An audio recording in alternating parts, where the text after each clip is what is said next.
ಎಲ್ಲರಿಗೂ ನಮಸ್ತೆ. ಶ್ರೀ ಕಲ್ಕಿ ಶರಣಂ. ನಿಮ್ಮೆಲ್ಲರಿಗೂ ಹೃದಯಪೂರ್ವಕವಾದ ಶ್ರೀ ಕಲ್ಕಿ ಗುರುಕುಲಕ್ಕೆ ಸ್ವಾಗತ. ಈಗ ಶ್ರೀ ಕಲ್ಕಿಯನ್ನ ಆವಾಹನೆ ಮಾಡೋಣ, ಕಲ್ಕಿಯ ಆಶೀರ್ವಾದ ಕೂಡ ಪಡ್ಕೊಳ್ಳೋಣ. ಅದಾದ ನಂತರ ಈ ಕಾರ್ಯಕ್ರಮವನ್ನ ನಾವು ಶುರು ಮಾಡೋಣ. ಈಗ ನಾವು ಮೂಲ ಮಂತ್ರವನ್ನ ಜಪ ಮಾಡೋಣ.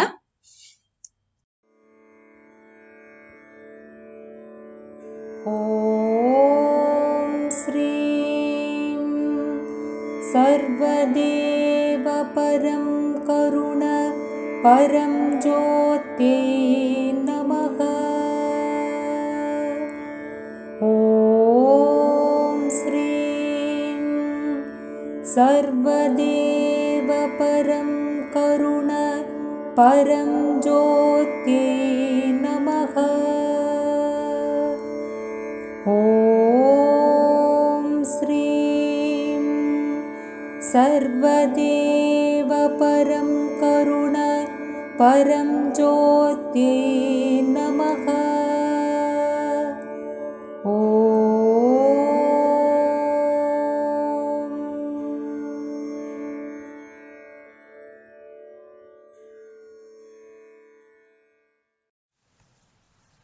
ಪ್ರಪಂಚಾದ್ಯಂತ ಇವತ್ತು ಸಾವಿರಾರು ಭಕ್ತರಿಗೆ ಶ್ರೀ ಕಲ್ಕಿ ತಮ್ಮ ಪವಾಡಗಳನ್ನ ಪ್ರತಿದಿನ ಕೊಡ್ತಾ ಬರ್ತಾ ಇದ್ದಾರೆ.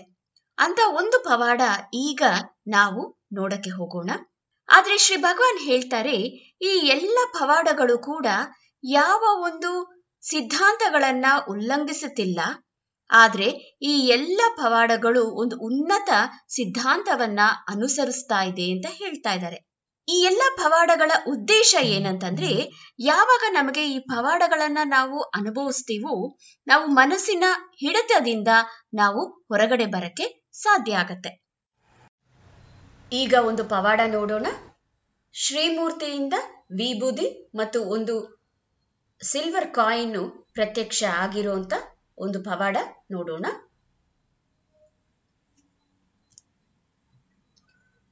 ಈಗ ನಾವು ಒಂದು ಟೀಚಿಂಗ್ ವಿಡಿಯೋ ನೋಡೋಣ, a minute with Shri Bhagwan.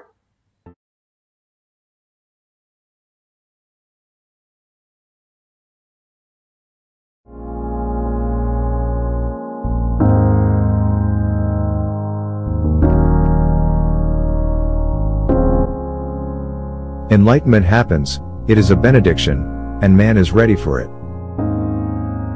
Just a man, a very poor man actually, having a few buffaloes. Yeah. He's at the lowest rung of society, but he can speak very profoundly. Oh yeah.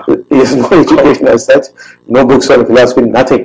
That's right. So he's a leader in his own right, a spiritual teacher, And another lady called Raniam, I don't know if you met her. She's a coolie, but the lowest class she is. She recently went to a village and converted the whole village just by her speech. And if you ask her, how do you talk? She says, I don't talk, the state is talking. So I see the world full of leaders, but everybody is a leader. Everybody is friends only. There's no guru with a follower. Right. Everybody is a guru. When the Buddha is talking, it's the Buddha state which is talking. Yeah. It's not that the Buddha is so intelligent. No, the state is talking. If you were to ask me a fundamental question, the state would talk. I don't have to think and talk, Yes. It will just express itself, depending on your question. Yeah. Very often, to me, the question has the answer, I just have to rephrase it. Because somebody asked me a question was, who am I, So it's so obvious to me that he is the question. So I tell you, you are the question. I don't have to think for that. It just comes out, Yeah. Sure. So that's how man will function. Right.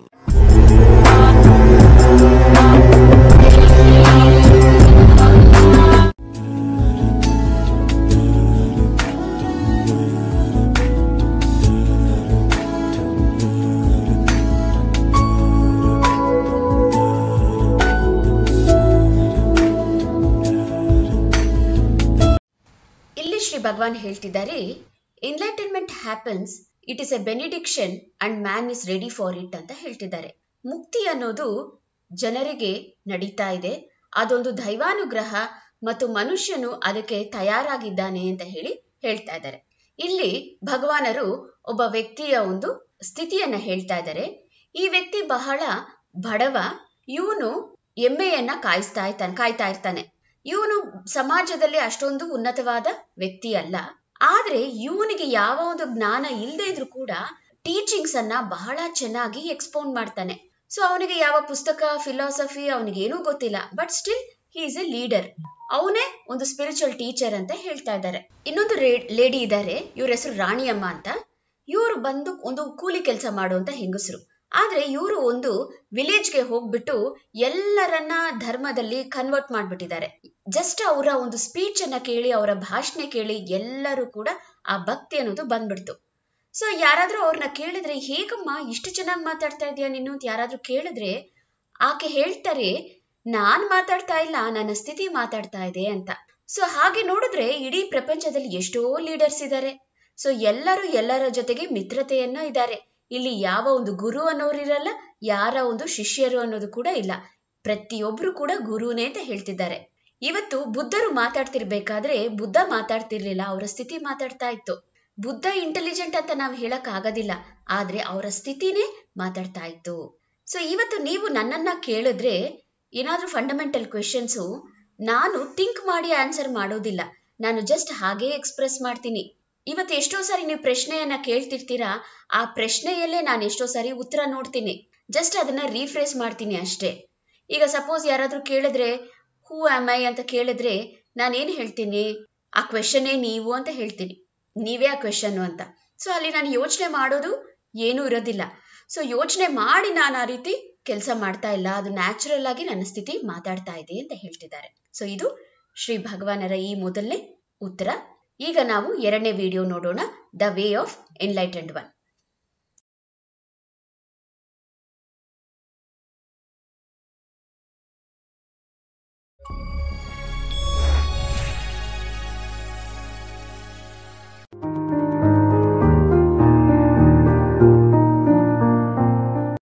The awakened one is secure and makes everyone secure. The unawakened one is insecure and makes everyone insecure.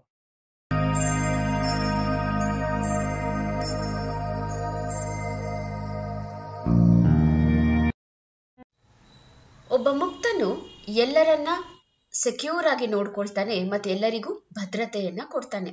ಒಬ್ಬ ಮುಕ್ತಿ ಹೊಂದಿಲ್ದೇ ಇರೋನು ಯಾವಾಗ್ಲೂ ಅಭದ್ರತೆಯಲ್ಲಿರ್ತಾನೆ ಮತ್ತು ಬೇರೆಯವರನ್ನ ಕೂಡ ಅಭದ್ರತೆಗೆ ಒಳಗಾಗಿ ಮಾಡ್ತಾನೆ. ಒಬ್ಬ ಮುಕ್ತಿ ಹೊಂದಿರೋನಿಗೆ ನೋಡಿದ್ರೆ ಇವತ್ತು ಅವನಿಗೆ ಆ ನಾನು ಅನ್ನೋದು ಇರೋದಿಲ್ಲ, ಅದೊಂದು ಇಲ್ಯೂಸರಿ ಸೆಲ್ಫ್ ಆಗಿರುತ್ತೆ. ಸೊ ಅವನಿಗೆ ಅಂತರಂಗದಲ್ಲಾಗಿರ್ಲಿ ಬಹಿರಂಗದಲ್ಲಾಗ್ಲಿ ಯಾವ ಒಂದು ಭಯ ಅನ್ನೋದಿರೋದಿಲ್ಲ, ಅಲ್ಲಿ ಮನಸ್ಸು ಅನ್ನೋದು ಇಲ್ಲ, ಅವನಿಗೆ ಮನಸ್ಸಿನ ಅವಶ್ಯಕತೆಗಳು ಕೂಡ ಇಲ್ಲ, ಅದು ಅವನಿಗೆ ಬೇಕಾಗಿ ಕೂಡ ಇಲ್ಲ. ಅವನು ಬಹಳ ಸೆಕ್ಯೂರ್ ಆಗಿರ್ತಾನೆ, ಭದ್ರವಾಗಿರ್ತಾನೆ ನ್ಯಾಚುರಲ್ ಆಗಿ.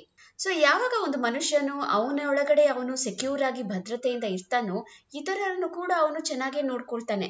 ಸೊ ಎಲ್ಲಿ ಒಂದು ಮುಕ್ತನು ಉಳಿತಾನೋ ಅವನ ಸುತ್ತಲೂ ಇರುವಂತ ಜನರು ಕೂಡ ಒಂದು ಸೆನ್ಸ್ ಆಫ್ ಸೆಕ್ಯೂರಿಟಿ ಅನ್ನೋದು ಫೀಲ್ ಮಾಡ್ತಾರೆ. ಅದೇ ಒಬ್ಬ ಮುಕ್ತಿ ಇಲ್ಲದೆ ಇರೋವನಿಗೆ ಯಾವಾಗ್ಲೂ ನಾನು ಅನ್ನೋ ಭಾವನೆ ಇರುತ್ತೆ. ಸೊ ಅವನಿಗೆ ಯಾವಾಗ್ಲೂ ಒಂದು ಭಯ ಇರುತ್ತೆ, ನಾನು ಎಲ್ಲಿ ಚಿಕ್ಕವನಾಗ್ಬಿಡ್ತೀನೋ, ಎಲ್ಲರ ಕಣ್ಣು ಮುಂದೆ ನಾನು ಚಿಕ್ಕವನಾಗ್ಬಿಡ್ತೀನಿ ಅಂತ ಭಯ ಇರುತ್ತೆ. ಇನ್ಸೆಕ್ಯೂರಿಟಿ ಅನ್ನೋದಿರುತ್ತೆ, ಬಹಳಷ್ಟು ಅಭದ್ರತೆ ಇರುತ್ತೆ ಅವನಿಗೆ.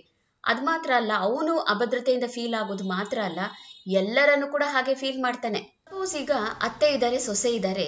ಅತ್ತೆಗೆ ಬಂದು ಗಂಡನೂ ಇಲ್ಲ, ಬೇರೆ ಯಾವ ಮಕ್ಕಳು ಇಲ್ಲ, ಇರೋದು ಒಬ್ನೇ ಮಗ. ಸೊ ಅವರ ತಾಯಿಗೆ ಮಗನ ಜೊತೆಗೆ ಫುಲ್ ಐಡೆಂಟಿಫಿಕೇಶನ್ ಇದೆ. ಸೊ ಮದುವೆ ಆಯ್ತು, ಸೊಸೆ ಮನೆಗೆ ಬಂದ್ಲು. ಸೊ ಅತ್ತೆಗೆ ಫುಲ್ ಆಗಿ ಅಭದ್ರತೆ.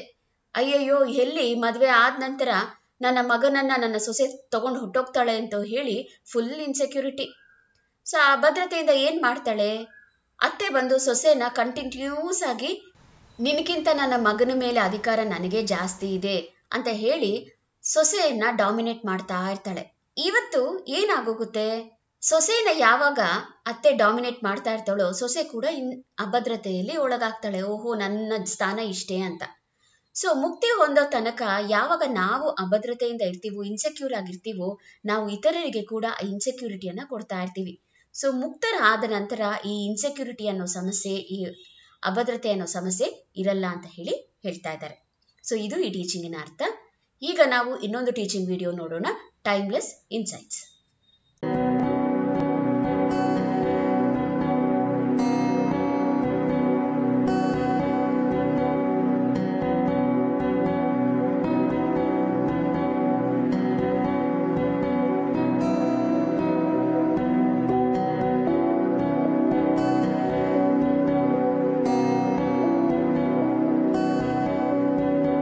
Lying to yourself is the most dangerous thing you could do to yourself.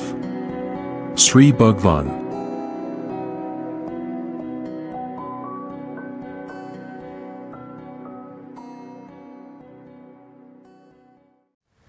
ಇಲ್ಲಿ ಶ್ರೀ ಭಗವಾನ್ ಹೇಳ್ತಿದ್ದಾರೆ, lying to yourself is the most dangerous thing you could do to yourself ಅಂತ ಹೇಳ್ತಿದ್ದಾರೆ. ನಿಮಗೆ ನೀವು ಸುಳ್ಳು ಹೇಳ್ಕೊಳ್ಳೋದೇ ಬಹಳ ಅಪಾಯಕರವಾದ ವಿಷಯ, ನಿಮಗೆ ನೀವು ಮಾಡ್ಕೊಳ್ಳೋದು ಅಂತ ಹೇಳ್ತಿದ್ದಾರೆ. ಇವತ್ತು ಬೇರೆಯವ್ರಿಗೆ ಸುಳ್ಳು ಹೇಳೋದು ಅದೇನು ದೊಡ್ಡತನ ಅಲ್ಲ. ಯೂಶಲ್ ಆಗಿ ಎಲ್ಲರೂ ಮಾತಾಡ್ತೀವಿ.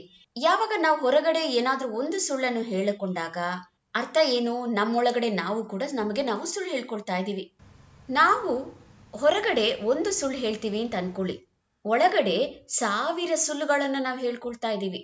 ಇವತ್ತು ನಮಗೆ ನಾವು ಯಾವಾಗ ಸುಳ್ಳನ್ನು ಹೇಳ್ಕೊಳ್ತೀವೋ ಏನಾಗತ್ತೆ, ನಾವು ನಮ್ಮ ಸತ್ಯದಿಂದ, ನಮ್ಮ ಒಂದು ಒರಿಜಿನಾಲಿಟಿಯಿಂದ ನಾವು ದೂರ ಹೋಗ್ತೀವಿ.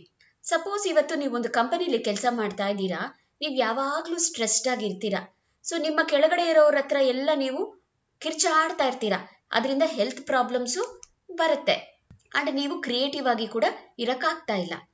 ಆಕ್ಚುಲಿ ಸತ್ಯ ಏನು ಅಂತಂದ್ರೆ, ನೀವು ನಿಮ್ಮ ಕೆಲಸದಲ್ಲಿ ಅಷ್ಟೊಂದು ಸ್ಕಿಲ್ಸ್ ಇಲ್ಲ, ನೀವು ಕೇಪಬಲ್ ಅಲ್ಲ, ನಿಮ್ಗೆ ಅಷ್ಟೊಂದು ಕೆಪಾಸಿಟಿ ಇಲ್ಲ. ಆದ್ರೆ ನಿಮಗ್ ನೀವು ಏನ್ ಸುಳ್ಳು ಹೇಳ್ಕೊಳ್ತೀರಾ, ನಾನು ತುಂಬಾ ಕೇಪಬಲ್ಲು, ಸೊ ನನಗೆ ತುಂಬಾ ಕೆಪಾಸಿಟಿ ಇದೆ. ಆದ್ರೂ ನನಗೆ ಅಷ್ಟು ಕೆಪಾಸಿಟಿ ಇದ್ರೂ ಕೂಡ ನನಗೆ ಅಷ್ಟೊಂದು ಕ್ರಿಯೇಟಿವಿಟಿ ಇಲ್ಲ ಅಂತ ಹೇಳಿ ನಾವೇನ್ ಮಾಡ್ಕೊಳ್ತೀವಿ, ನಮಗ್ ನಾವು ಸುಳ್ಳು ಹೇಳ್ಕೊಂಡು ಸಮಸ್ಯೆಗಳನ್ನ ಸೃಷ್ಟಿ ಮಾಡ್ಕೊಳ್ತೀವಿ. ಸೊ ಯಾವಾಗ ನಾವು ಸುಳ್ಳನ್ನ ಹೇಳ್ಕೊಳ್ತಾ ಇರ್ತೀವೋ ನಮಗೆ ನಾವು, ನಮ್ಮ ಒಂದು ಒರಿಜಿನಾಲಿಟಿಗೆ ಡ್ಯಾಮೇಜ್ ಅನ್ನೋದು ಆಗತ್ತೆ. ಅದರಿಂದ ನಾವು ಸತ್ಯ ಏನಿದೆಯೋ, ಆ ರಿಯಲ್ ಸೆಲ್ಫ್ ಅನ್ನೋದು ಏನಿದೆಯೋ ಅದರಿಂದ ದೂರ ಹೋಗ್ತಾ ಇರ್ತೀವಿ. ಸೊ ಅದರಿಂದ ಇನ್ನೂ ಘರ್ಷಣೆ ಜಾಸ್ತಿ ಆಗುತ್ತೆ, ಇನ್ನೂ ಸ್ಟ್ರೆಸ್ ಅನ್ನೋದು ಜಾಸ್ತಿ ಆಗ್ತಾ ಇರುತ್ತೆ ಅಂತ ಹೇಳ್ತಿದ್ದಾರೆ. ಸೊ ಇದು ಈ ಟೀಚಿಂಗ್ನ ಅರ್ಥ. ಈಗ ನಾವು ಇನ್ನೊಂದು ಟೀಚಿಂಗ್ ವಿಡಿಯೋ ನೋಡೋಣ, ಶ್ರೀ ಭಗವಾನ್ಸ್ ಕೋಟ್ಸ್.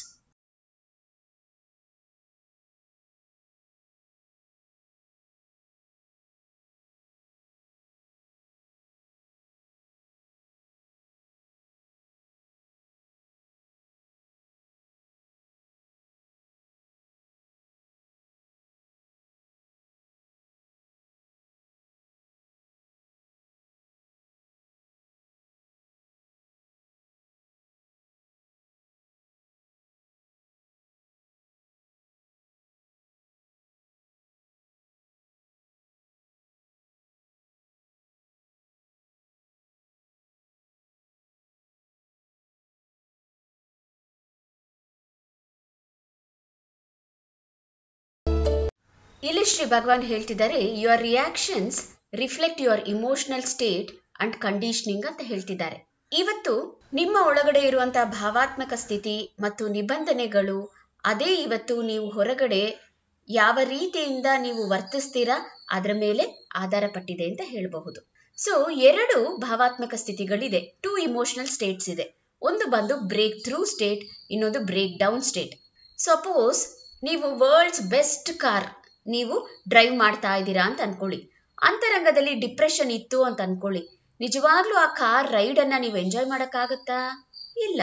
ನಿಮ್ಮ ಫ್ರೆಂಡ್ ಇದ್ದಾನೆ, ತುಂಬಾ ಜೋವಿಯಲ್ ಆಗಿದ್ದಾನೆ, ತುಂಬಾ ಹಾಸ್ಯದ ಒಂದು ಕತೆಗಳು ಹೇಳ್ತಿದ್ದಾನೆ, ಜೋಕ್ಸ್ ಕ್ರ್ಯಾಕ್ ಮಾಡ್ತಾ ಇದ್ದಾನೆ. ಆದ್ರೆ ಅಂತರಂಗದಲ್ಲಿ ಒಂಟಿತನ. ಆ ಸಮಯದಲ್ಲಿ ನಿಮ್ಮ ಫ್ರೆಂಡ್ಸಿನ ಒಂದು ಉಪಸ್ಥಿತಿಯನ್ನ, ಅವರ ಒಂದು ಇರುವಿಕೆಯನ್ನ ನೀವು ಅನುಭವಿಸಕ್ಕಾಗತ್ತಾ? ಅವನ ಒಂದು ಕಂಪ್ಯಾನಿಯನ್ ಅನುಭವಿಸಕ್ಕಾಗತ್ತಾ? ಇಲ್ಲ. ಹೊರಗಡೆ ಮಳೆ ಬರ್ತಾ ಇದೆ, ಕ್ಲೈಮೇಟ್ ತುಂಬಾ ಪ್ಲೆಸೆಂಟ್ ಆಗಿದೆ, ಬ್ಯೂಟಿಫುಲ್ ಆಗಿದೆ. ಆದ್ರೆ ಅಂತರಂಗದಲ್ಲಿ ಇರಿಟೇಷನ್. ಸೊ ಅಲ್ಲಿ ನೀವು ಆ ಕ್ಲೈಮೇಟ್ ಅನ್ನ ಎಂಜಾಯ್ ಮಾಡಕ್ಕಾಗತ್ತಾ? ಇಲ್ಲ. ಅಲ್ಲಿ ನೀವು ಮಣ್ಣನ್ನ ನೋಡ್ತೀರಾ, ಡರ್ಟಿ ನೋಡ್ತೀರಾ ಅಷ್ಟೇ. ಅಲ್ಲಿ ನೀವು ಆ ಸುಂದರವಾದ ಕ್ಲೈಮೇಟ್ ಅನ್ನ ಎಂಜಾಯ್ ಮಾಡಕ್ಕೆ ಆಗಲ್ಲ. ಸಪೋಸ್ ಇವತ್ತು ನೀವು ಒಳ್ಳೆ ಒಂದು ಮೂವಿ ನೋಡಿದ್ರಿ, ಮನೆಗೆ ಬರ್ತಾ ಇದ್ದೀರಾ ನಡ್ಕೊಂಡು, ಆವಾಗ ನೀವು ಒಬ್ರೇ ನಡ್ಕೊಂಡು ಬರ್ತಾ ಇದ್ದೀರಾ. ಆದ್ರೆ ಅಂತರಂಗದಲ್ಲಿ ತುಂಬಾ ಆನಂದ, ತುಂಬಾ ಫೀಲಿಂಗ್ ಲಕ್ಕಿ ತರ ಫೀಲ್ ಆಗ್ತಾ ಇದ್ದೀರಾ. ಯಾಕೆಂದ್ರೆ ಅಂತರಂಗದಲ್ಲಿ ಆನಂದ ಇದೆ. ಸೊ ಯಾವಾಗ ನಿಮ್ಮ ಯಾವ ರೀತಿಯಲ್ಲಿ ನಿಮ್ಮ ಇಮೋಷನ್ ಇರುತ್ತೋ, ಇರಿಟೇಷನ್ ಇತ್ತು ಅಂತಂದ್ರೆ ಎಕ್ಸ್ಟರ್ನಲ್ಲಿ ಕೂಡ ನೀವು ಅದನ್ನೇ ಎಕ್ಸ್ಪೀರಿಯನ್ಸ್ ಮಾಡ್ತೀರಾ. ಯಾವ ಸ್ಥಿತಿ ಹೇಗೆ ಬರುತ್ತೋ ಅದೇ ರೀತಿಯಲ್ಲಿ ನೀವು ಎಕ್ಸ್ಪ್ರೆಸ್ ಮಾಡ್ತಾ ಇರ್ತೀರಾ, ರಿಯಾಕ್ಟ್ ಮಾಡ್ತೀರಾ. ಸೊ ನಿಮ್ಮ ಅಂತರಂಗದ ಸ್ಥಿತಿ ಮೇಲೆ ಆಧಾರ ಪಟ್ಟಿದೆ ನಿಮ್ಮ ರಿಯಾಕ್ಷನ್ ಅಂತ ಹೇಳ್ತಾ ಇದ್ದಾರೆ. ಸಪೋಸ್ ಇವತ್ತು ನೀವು ಒಂದು ಕಂಡೀಷನ್ ಇದೆ, ನಿಮಗೆ ಹಾರ್ಡ್ ವರ್ಕ್ ಮಾಡಿದ್ರೇನೆ ಸಕ್ಸಸ್ ಬರಕ್ಕೆ ಸಾಧ್ಯ ಅಂತ. ಸೊ ಏನ್ ಮಾಡ್ತೀರಾ? ಅಂತ ಒಂದು ನಿಬಂಧನೆ ಇತ್ತು ಅಂತಂದ್ರೆ ನೀವು ಮಾತ್ರ ಹಾರ್ಡ್ ವರ್ಕ್ ಮಾಡೋದಲ್ಲ, ಎಲ್ಲರನ್ನು ಕೂಡ ಹಾರ್ಡ್ ವರ್ಕ್ ಮಾಡಿಸ್ತೀರಾ. ಸೊ ನಮ್ಮ ಅಂತರಂಗದ ಸ್ಥಿತಿ ಹೇಗಿದೆಯೋ, ನಮ್ಮ ನಿಬಂಧನೆಗಳು ಹೇಗಿದೆಯೋ ಹಾಗೆ ನಾವು ಬಹಿರಂಗದಲ್ಲಿ ಕೂಡ ರಿಯಾಕ್ಟ್ ಮಾಡ್ತಾ ಇರ್ತೀವಿ ಅಂತ ಹೇಳ್ತಿದ್ದಾರೆ. ಇದು ಮೊದಲನೇ ಜ್ಞಾನ ಈ ಒಂದು ವಿಡಿಯೋದಲ್ಲಿ. ಈಗ ಎರಡನೇದು ನೋಡೋಣ. ಇವತ್ತು ನಿನ್ನ ಒಳಗಡೆ ನಿನಗೇನು ನಡೀತಾ ಇದೆಯೋ ಅದನ್ನು ನೀನು ಸತ್ಯವಾಗಿ ನೋಡಿದ್ರೆ ಯಾರು ನಿನ್ನನ್ನು ನಿಲ್ಸಕ್ಕೆ ಆಗಲ್ಲ ಅಂತ ಹೇಳ್ತಿದ್ದಾರೆ. Nothing can stop you when you get in touch with yourself ಅಂತ ಹೇಳ್ತಿದ್ದಾರೆ. ಇವತ್ತು ನಾವು ಯಾವಾಗಲೂ ಕೂಡ ಓಡ್ತಾನೇ ಇದ್ದೀವಿ. ನಾವು ಅಂತರಂಗದಲ್ಲಿ ನೋಡ್ಕೊಳ್ಳೋಕ್ಕೆ ತಯಾರಾಗಿಲ್ಲ. ಪ್ರತಿಯೊಬ್ಬನಿಗೂ ಎರಡು ರೀತಿಯಾದ ಮನಸ್ಸುಗಳಿರುತ್ತೆ. ಮೊದಲನೇದು ಬಂದು ಒಳ್ಳೆತನ, ಎರಡನೇದು ಬಂದು ಕೆಟ್ಟತನ. ಒಳ್ಳೆತನ ಅಂದರೆ ಯಾವುದು? ಪ್ರೀತಿ, ಪ್ರಶಾಂತತೆ, ಅನುಕಂಪ, ಆನಂದ, ಇದೆಲ್ಲ ಒಳ್ಳೆತನ. ನಮ್ಮ ಕೆಟ್ಟತನ ಅಂದರೆ ಯಾವುದು? ಈರ್ಷೆ, ಕೋಪ, ಗಾಯ, ದ್ವೇಷ, ಇದೆರಡೂ ಇದೆ. ಸೊ ಯಾವಾಗ ನಮ್ಮ ಒಳಗಡೆ ಏನು ನಡೀತಾ ಇದೆಯೋ ಅದಕ್ಕೆ ನಾವು ಜಾಗೃತರಾದರೆ, ಆ ಸತ್ಯವನ್ನು ನಾವು ನೋಡಿಕೊಂಡ್ರೆ ಯಶಸ್ಸು ಅನ್ನೋದು ಆಟೋಮೆಟಿಕ್ ಆಗಿ ಬರುತ್ತೆ. ಇವತ್ತು ನಿಮ್ಮ ಬೆಳವಣಿಗೆಯನ್ನು ಯಾರು ನಿಲ್ಸಕ್ಕಾಗಲ್ಲ. ಎಲ್ಲ ರೀತಿಯಿಂದ ನಿಮಗೆ ಸಹಾಯ ಅನ್ನೋದು ಸಿಗತ್ತೆ. ಇದು ಈ ಟೀಚಿಂಗಿನ ಅರ್ಥ. ಈಗ ನಾವು ಇನ್ನೊಂದು ಟೀಚಿಂಗ್ ವಿಡಿಯೋ ನೋಡೋಣ, secrets of success.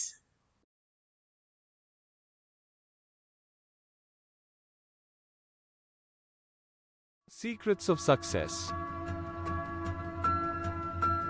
Sri Bhagavan says, more than the experience of what you went through in life, the meanings you attach to those experiences are important. ಇಲ್ಲಿ ಶ್ರೀ ಭಗವಾನ್ ಹೇಳ್ತಾ ಇದ್ದಾರೆ, ಇವತ್ತು ನಮ್ಮ ಜೀವನದಲ್ಲಿ ಎಷ್ಟೋ ಅನುಭವಗಳಿರುತ್ತೆ, ಆದರೆ ಅನುಭವಗಳಿಗಿಂತ ಯಾವ ಅರ್ಥ ನಾವು ಕೊಡ್ತೀವೋ ಅದು ಬಹಳ ಇಂಪಾರ್ಟೆಂಟ್ ಅಂತ ಹೇಳ್ತಿದ್ದಾರೆ. More than experience of what you went through in life, the meaning attach to those experiences are important ಅಂತ ಹೇಳ್ತಾ ಇದ್ದಾರೆ. ಈ ಒಂದು ಜ್ಞಾನವನ್ನು ನಾವು ಒಂದು ಉದಾಹರಣೆಯಿಂದ ಅರ್ಥ ಮಾಡ್ಕೊಳ್ಳೋಣ. ಇದು ಬಹಳ ವರ್ಷದ ಮುಂಚೆ ಒಬ್ಬರು ದಾಸರಿಗೂ ಒಬ್ಬರಿಗೂ ಭಕ್ತರಿಗೆ ಆಗದಂತ ಒಂದು ಸನ್ನಿವೇಶ. ಏನಾಗ್ತಾ ಇತ್ತು ಅಂತಂದ್ರೆ, ಇದು ಒಂದು ಗ್ರೂಪ್ ಆಫ್ ಪೀಪಲ್ ಇದ್ರು. ಇಲ್ಲಿ ಇವರನ್ನ ಒಂದು ಕ್ವಿಜ್ ಕಾಂಪಿಟೇಷನ್ ನಡೀತಾ ಇತ್ತು. So group A, group B ಅಂತಿತ್ತು. ಸೊ ಒಂದು ಪ್ರಶ್ನೆ ಕೇಳ್ತಾರೆ. ಈ ಎರಡು ಗ್ರೂಪ್ ಅಲ್ಲಿ ಯಾರು ಬೆಸ್ಟ್ ಆನ್ಸರ್ ಕೊಡ್ತಾರೋ ಅವ್ರಿಗೆ ಒಳ್ಳೆ ಪಾಯಿಂಟ್ಸ್ ಇರುತ್ತೆ. ಇದು ತಪ್ಪ ಆನ್ಸರು, ರೈಟು, ರಾಂಗ್ ಅನ್ನೋದಕ್ಕೆ ನೆಗೆಟಿವ್ ಮಾರ್ಕ್ಸ್ ಇರಲ್ಲ, ಆದ್ರೆ ಬೆಸ್ಟ್ ಆನ್ಸರ್ ಇಂಪಾರ್ಟೆಂಟ್. ಸೊ ಒಂದು ಪ್ರಶ್ನೆ ಕೇಳಿದ್ರು. ಅಲ್ಲಿ ಒಬ್ರು ಡಿವೋಟಿ ಬಂದು ಆ ಪ್ರಶ್ನೆ ಕೇಳಿದ್ರು. ಇವ್ರು ಮೇನ್ ಡಿವೋಟಿ, ಇವರೇ ನೋಡ್ಕೊಳ್ತಾರೆ. ಸೊ ಅವ್ರು ಕೇಳಿದ್ರು, ವೈ ಡು ವಿ ಸಫರ್, ಯಾಕೆ ನಾವು ಸಫರ್ ಆಗ್ತೀವಿ ಅಂತ ಹೇಳಿ ಪ್ರಶ್ನೆ ಕೇಳಿದ್ರು. ಪ್ರಶ್ನೆ ಕೇಳಿದಾಗ ಅಲ್ಲಿ ಒಬ್ರು ಹೇಳಿದ್ರು, ಯಾಕೆ ನಾವು ಸಫರ್ ಆಗ್ತೀವಿ, ಇದು ಟೀಮ್ ಬಿ ಅಲ್ಲಿಂದ ಹೇಳಿದ್ರು, ಯಾಕೆ ನಾವು ಸಫರ್ ಆಗ್ತೀವಿ ಅಂದ್ರೆ ನಮ್ಮನ್ನ ಪ್ರೀತಿಸದೇ ಇದ್ದಾಗ, ನಮ್ಮನ್ನ ನೋಯಿಸಿದಾಗ, ನಾವು ಆಸೆ ಪಟ್ಟಿದ್ದು ನಮಗೆ ಸಿಕ್ಕದೇ ಇದ್ದಾಗ ಆವಾಗ ನಾವು ದುಃಖ ಪಡ್ತೀವಿ ಅಂತ ಹೇಳಿ ಅವರು ಹೇಳಿದ್ರು. ಆಗ ಟೀಮ್ ಎಗೆ ಕೇಳಿದ್ರು, ಓಕೆ ಟೀಮ್ ಬಿ ಈ ಆನ್ಸರ್ ಕೊಟ್ಟಿದೆ, ಟೀಮ್ ಎ ನೀವು ಒಪ್ಕೊಳ್ತೀರಾ, ಈ ಆನ್ಸರ್ ಕರೆಕ್ಟಾ ಅಂತ ಹೇಳಿ ಕೇಳಿದ್ರು. ಆಗ ಟೀಮ್ ಎಲಿರುವಂತ ಒಂದು ಹುಡುಗಿ ಹೇಳಿದ್ಲು, ಇಲ್ಲ ನಾನು ಇದನ್ನ ಒಪ್ಕೊಳ್ಳಲ್ಲ, ಇನ್ನ ನಾನು ಹೇಳ್ತೀನಿ ಅಂತ ಹೇಳಿ ಹೇಳಿದ್ಲು. ಆಗ ಇವಳ ಹೆಸರು ಬಂದು ದುರ್ಗಾ ಅಂತ. ಈ ದುರ್ಗಾ ಬಂದು ಹೇಳ್ತಾ ಇದ್ಲು, ಸ್ವಲ್ಪ ದಿನದ ಮುಂಚೆ ಸರ್ ನಿಮಗ್ ಗೊತ್ತಿದ್ಯಾ, ನಾನು ಇದೇ ಟೆಂಪಲ್ ಅಲ್ಲಿ ಸೇವೆ ಮಾಡ್ತಾ ಇದ್ದೆ. ಆವಾಗ ನೀವು ನನ್ನನ್ನ ಕೋಪದಿಂದ, ದುರ್ಗಾ ನೀನ್ ಇಲ್ಲಿ ಏನ್ ಮಾಡ್ತಾ ಇದೀಯಾ, ನೀನು ಹೋಗಿ ಮನೇಲಿ ಓದ್ಕೋಬಾರ್ದಾ ಅಂತ ಹೇಳಿ ಹೇಳಿದ್ರಿ. ಆಗ ನನಗೆ ಒಂಥರ ಬೇಸರ ಆಯ್ತು, ಮನೆಗೆ ಹೋದೆ. ನಿಮ್ಗೆ ಜ್ಞಾಪಕ ಇದೆಯಾ ಅಂತ ಕೇಳಿದ್ರು. ಆ ಜ್ಞಾಪಕ ಇದೆ ದುರ್ಗಾ ಅಂತ ಹೇಳಿ ಆ ವ್ಯಕ್ತಿ, ಆ ಡಿವೋಟಿ ಹೇಳಿದ್ರು. ಆಮೇಲೆ ಇನ್ನೊಂದ್ ದಿನ ಹೇಳಿದ್ರು, ಆ ಹುಡುಗಿ ದುರ್ಗಾ ಅಲ್ಲಿ ಕ್ಲೀನ್ ಮಾಡ್ತಾ ಇದ್ಲು. ಆವಾಗ ಕೋಪದಿಂದ, ದುರ್ಗಾ ಇದೇನಿದು ಈ ತರ ಮಾಡ್ತಾ ಇದೀಯಾ ಅಂತ ಕೇಳಿದಾಗ ಮತ್ತೆ ದುರ್ಗಾಗೆ ಹರ್ಟ್ ಆಯ್ತು. ಸೊ ಆಗ ದುರ್ಗಾ ಕೇಳಿದ್ಲು, ಇದು ಜ್ಞಾಪಕ ಇದೆಯಾ ನೀವು ನನ್ನನ್ನ ಬೈದಿದ್ದು ಅಂತ. ಇದು ಕೂಡ ನಂಗೆ ಜ್ಞಾಪಕ ಇದೆ ಅಂತ ಹೇಳಿ ಹೇಳ್ತಾರೆ. ಆಮೇಲೆ ಇನ್ನೊಂದು ಸನ್ನಿವೇಶದಲ್ಲಿ ದುರ್ಗಾ ಹೇಳಿದ್ಲು, ನಿಮ್ಗೆ ಜ್ಞಾಪಕ ಇದೆಯಾ ಸರ್, ಒಂದು ದಿನ ಅಲ್ಲಿ ಸೇವಕರು ಬೇಕಾಗಿತ್ತು, ನೀನು ಹೋಗಿ ಅಲ್ಲಿ ಸೇವೆ ಮಾಡು ದುರ್ಗಾ, ಯಾಕೆ ಇಲ್ಲಿ ಕೂತ್ಕೊಂಡಿದ್ಯಾ, ಅಲ್ಲಿ ಮಾಡ್ಬೋದಲ್ವಾ, ಹೆಲ್ಪ್ ಮಾಡ್ಬೋದಲ್ವಾ, ಆಗತ್ತಾ ನಿನಗೆ ಅಂತ ಹೇಳಿ ಕೇಳಿದ್ರಿ. ಆವಾಗ ನನಗೆ ಸರಿ ಅಂತ ನಾನು ಹೋದೆ. ಯೂಶಲ್ ಆಗಿ ಯಾರಾದ್ರೂ ಕೂಡ ಹೆಲ್ಪ್ ಮಾಡಕ್ ಆಗತ್ತಮ್ಮ, ನಿನ್ ಹೆಲ್ಪ್ ಬೇಕು ಅಂತ ಕೇಳಿದಾಗ ಹ್ಯಾಪಿಯಾಗಿ ಫೀಲ್ ಆಗ್ತಾರೆ ಅಲ್ವಾ. ಅಂದ್ರೆ ನನ್ನ ಹೆಲ್ಪ್ ಕೇಳ್ತಾ ಇದ್ದಾರೆ ಅಂತ ಹೇಳಿ ಒಂಥರ ಪ್ರೌಡ್ ಆಗಿ ಫೀಲ್ ಆಗುತ್ತೆ. ಆದ್ರೆ ನನಗೆ ಆ ಸಮಯದಲ್ಲಿ ಪ್ರೌಡ್ ಆಗಿ ಫೀಲ್ ಆಗ್ಲಿಲ್ಲ, ಆದ್ರೆ ತುಂಬಾ ದುಃಖ ಆಯ್ತು. ಯಾಕೆ ದುಃಖ ಆಯ್ತು ಗೊತ್ತಿಲ್ಲ ನನಗೆ. ನಾನು ಒಳಗಡೆ ಅಬ್ಸರ್ವ್ ಮಾಡಿ ನೋಡ್ದೆ. ಒಳಗೆ ನೋಡಿದಾಗ ಬೇರೆಯವ್ರಿಗೆ ಇದೇ ರೀತಿಯಲ್ಲಿ, ದುರ್ಗಾ ನಿನ್ ಹೆಲ್ಪ್ ಬೇಕು, ಹೋಗಿ ಹೆಲ್ಪ್ ಮಾಡು ಅಂತ ಕೇಳಿದ್ರೆ ಹ್ಯಾಪಿಯಾಗಿ ಫೀಲ್ ಆಗ್ತಾರೆ. ನಾನು ಯಾಕೆ ಹರ್ಟ್ ಆಗ್ತಾ ಇದ್ದೀನಿ ಅಂದ್ರೆ, ನಾನು ಆ ಸಿಚುವೇಶನ್ಗೆ ಒಂದು ಅರ್ಥ ಕೊಡ್ತಾ ಇದ್ದೀನಿ. ಏನರ್ಥ? ನಾನಂದ್ರೆ ಅವ್ರಿಗೆ ಇಷ್ಟ ಇಲ್ಲ, ನಾನಂದ್ರೆ ಅವ್ರಿಗೆ ಬೇಕಾಗಿರ್ಲಿಲ್ಲ ಅಂತ ನಾನು ಅರ್ಥ ಕೊಡ್ತಾ ಇದ್ದೀನಿ ಅಂತ ಹೇಳಿ ನಾನು ರಿಯಲೈಸ್ ಆದೆ ಅಂತ ಅವರು ಹೇಳಿದ್ಲು.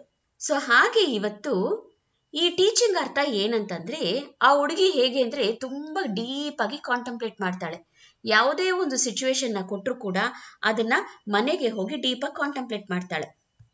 ಆ ರೀತಿ ಇವತ್ತು ಆ ಹುಡುಗಿ ಹೇಳ್ತಿದ್ಲು, ದುಃಖ ನಮಗೆ ಬರ್ತಾ ಇರೋದು ಯಾಕೆ ಅಂತಂದ್ರೆ, ಅನುಭವಗಳೆಲ್ಲ ಇದೆ ಜೀವನದಲ್ಲಿ, ಬಟ್ ಆ ಅನುಭವಗಳಿಗೆ ನಾವೇನ್ ಮೀನಿಂಗ್ ಕೊಡ್ತಾ ಇದೀವೋ ಅದ್ರ ಮೇಲೆ ಆಧಾರ ಪಟ್ಟಿದೆ ದುಃಖ ಅನ್ನೋ ಈ ಇನ್ಸೈಟ್ ಅನ್ನೋದು ಆ ಹುಡುಗಿ ತುಂಬಾ ಚೆನ್ನಾಗಿ ಅವಳು ಹೇಳಿದ್ಲು. ಸೊ ಅದು ಈ ಟೀಚಿಂಗಿನ ಅರ್ಥ. ಸೊ ಈಗ ನಾವು ಒಂದು ಅನುಭವ ನೋಡೋಣ.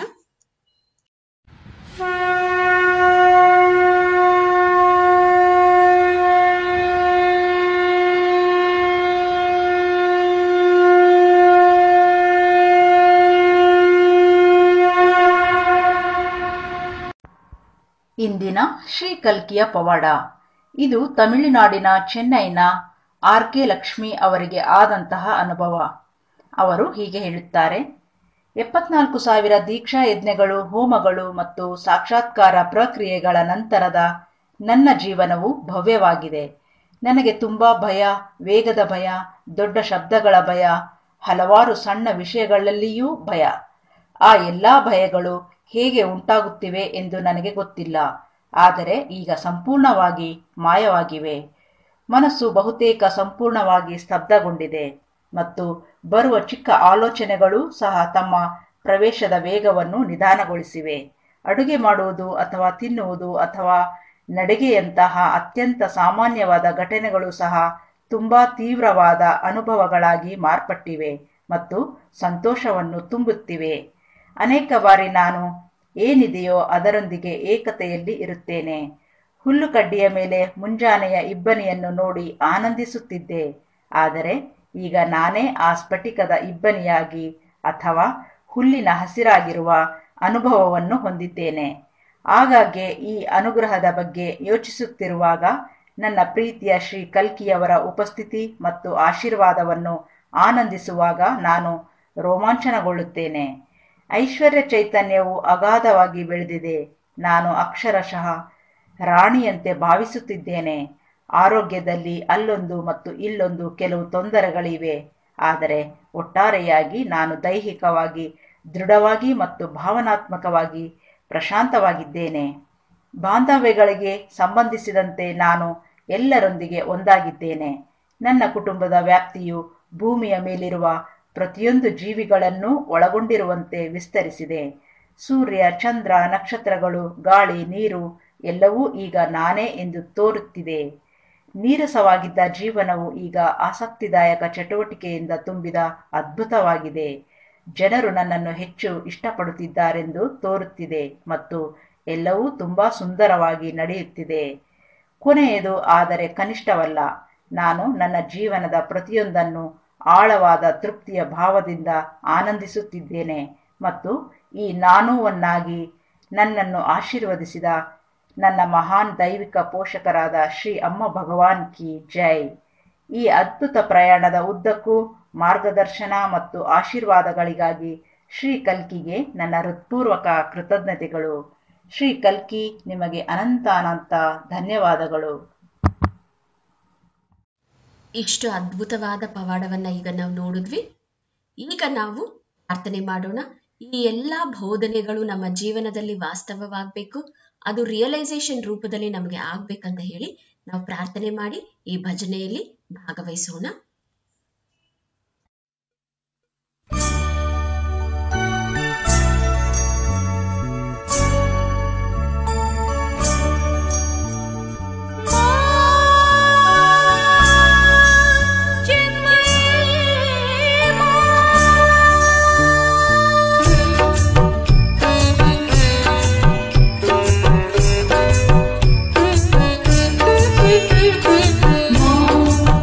मेरी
ಇಲ್ಲಿಗೆ ನಾವು ಈ ಸತ್ಸಂಗವನ್ನು ಮುಕ್ತಾಯ ಮಾಡೋಣ. ಎಲ್ಲರಿಗೂ ನಮಸ್ತೆ.